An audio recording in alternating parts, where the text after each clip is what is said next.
اقبال نے کہا خرد کے پاس خبر کے سوا کچھ اور نہیں، پر تیرا علاج اب نظر کے سوا کچھ اور نہیں، تیرا علاج نظر کے سوا کچھ اور نہیں، تجھے اب کسی کی نظر کی ضرورت ہے۔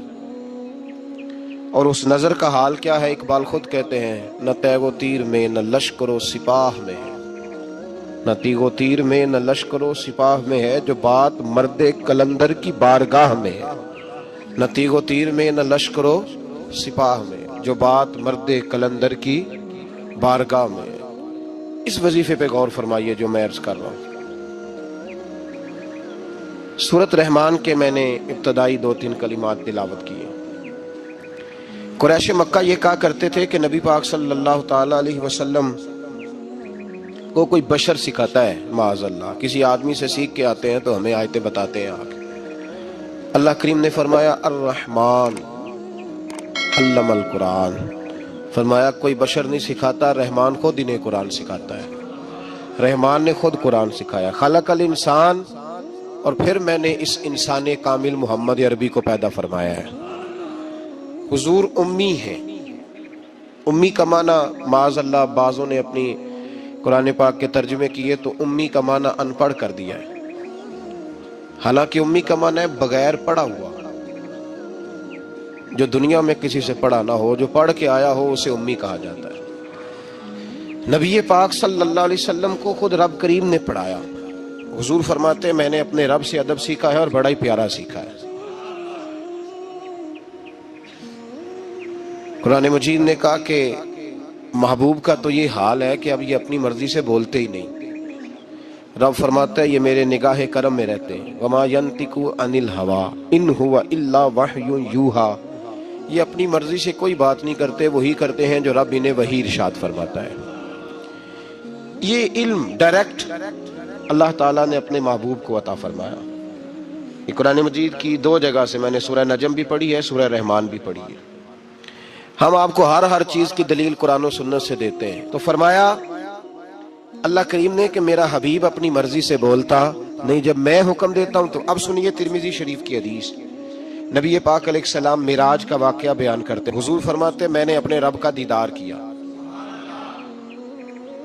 اور رب تعالیٰ نے اپنا دست قدرت، اللہ نے اپنا دست قدرت، دست مبارک، حضور فرماتے رب نے، اللہ نے اپنا دست قدرت میری پشت پہ رکھا اور میں نے اس کی ٹھنڈک سینے میں محسوس کی۔ اللہ نے پشت پہ ہاتھ رکھا تو میں نے اس کی ٹھنڈک، یہ ترمذی کے لفظ ہے، میں نے دل میں اس کی ٹھنڈک محسوس کی، اور پھر ہر چیز کا علم اللہ نے مجھے عطا فرما دیا۔ یہ مطلب ہے تھاپڑے نال بھی علم لبدا ہے، تھپکیوں سے بھی علم۔ کیا میں نے ترمذی شریف کی حدیث عرض کی ہے؟ کتاب کا نام یاد رہ جائے گا؟ اس کا مطلب ہے علم صرف اسے نہیں ملتا جو پھٹی پہ آ کے بیٹھتا ہے، دارا با یاد کرتا ہے، تھپکیوں سے۔ حضور فرماتے ہیں رب کریم نے میری پشت پہ ہاتھ رکھا، میں نے اس کی ٹھنڈک دل میں محسوس کی، اور پھر میں نے جان لیا ہر چیز کا علم، اور میں نے ہر چیز کو پہچان بھی لیا۔ اب یہ وہ خاص فیض ہے، خاص یہ کام معراج کی رات ہوا، خلوت میں، تنہائی میں، اکیلے میں۔ اللہ تعالیٰ نے اپنے حبیب کو خاص علوم عطا فرمائے۔ اب نبی پاک نے یہ علم، یہ اس کو کہتے ہیں سینہ بسینہ علم، یہ منتقل ہوتا ہے، یہ آگے تقسیم ہوتا ہے۔ نبی پاک صلی اللہ علیہ وسلم نے کہیں بھی کنجوسی نہیں فرمائی معاذ اللہ تقسیم کرنے۔ حضور علیہ السلام نے فرمایا اللہ تعالیٰ نے میرے سینے میں جو کچھ رکھا تھا میں نے نکال کے ابو بکر کے سینے میں رکھا ہے۔ پھر فرمایا یہ جو علی ہے نا، اگر میں شہر ہوں نا علم کا تو علی اس کا دروازہ ہے۔ گویا میں نے اللہ کی دی ہوئی معرفت کا جو مکان بنایا ہے تو میں نے دروازہ مولا علی کو بنایا ہے، جو علی سے پیار کہے گا وہی آ کے مجھ سے فیض پائے گا۔ انا مدینۃ العلم وعلی بابھا۔ تو حضور نے اپنے غلاموں میں وہ علم بانٹا، نبی پاک نے اپنے غلاموں میں وہ علم بانٹا۔ حضرت عمر نے خواب دیکھا، کہا یا رسول اللہ میں نے خواب دیکھی ہے، آپ دودھ پی رہے تھے اور دودھ کچھ بچ گیا تو آپ نے مجھے دیا ہے، اس کا کیا مطلب ہے؟ تو حضور نے فرمایا میں نے تجھے اپنے علم کا فیض عطا فرمایا ہے، میں نے تجھے اپنے علم کی برکت دی ہے۔ دودھ سے بھی علم آتا ہے جی، دودھ سے بھی علم آتا ہے۔